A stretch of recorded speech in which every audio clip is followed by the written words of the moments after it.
Matthew chapter 28.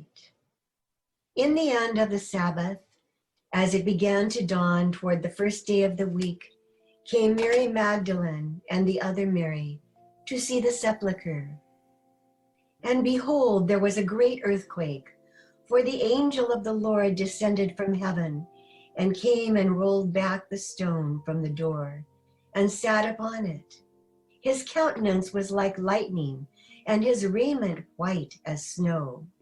And for fear of him, the keepers did shake and become as dead men.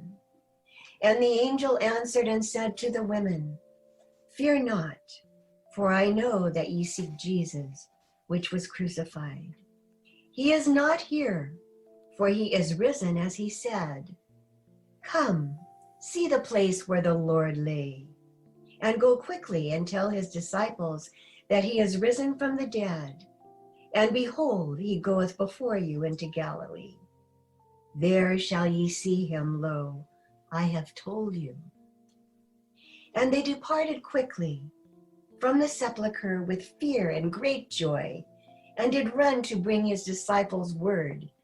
And as they went to tell his disciples, behold, Jesus met them, saying, All hail!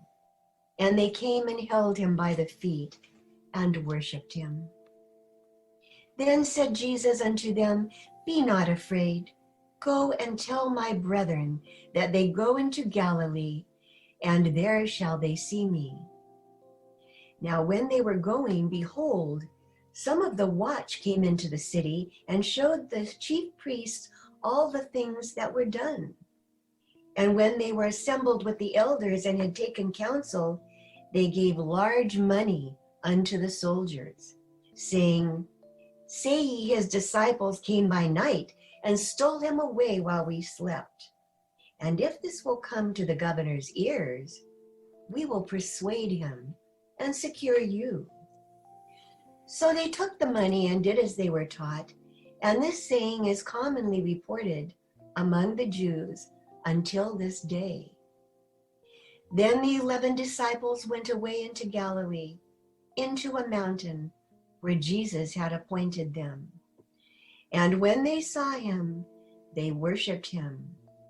But some doubted. And Jesus came and spake unto them, saying, All power is given unto me in heaven and in earth.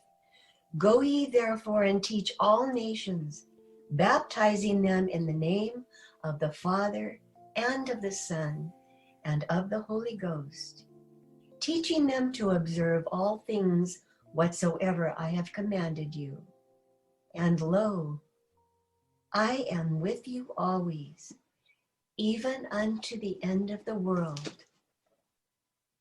And his truth shall reign in the hearts of men forevermore. Amen.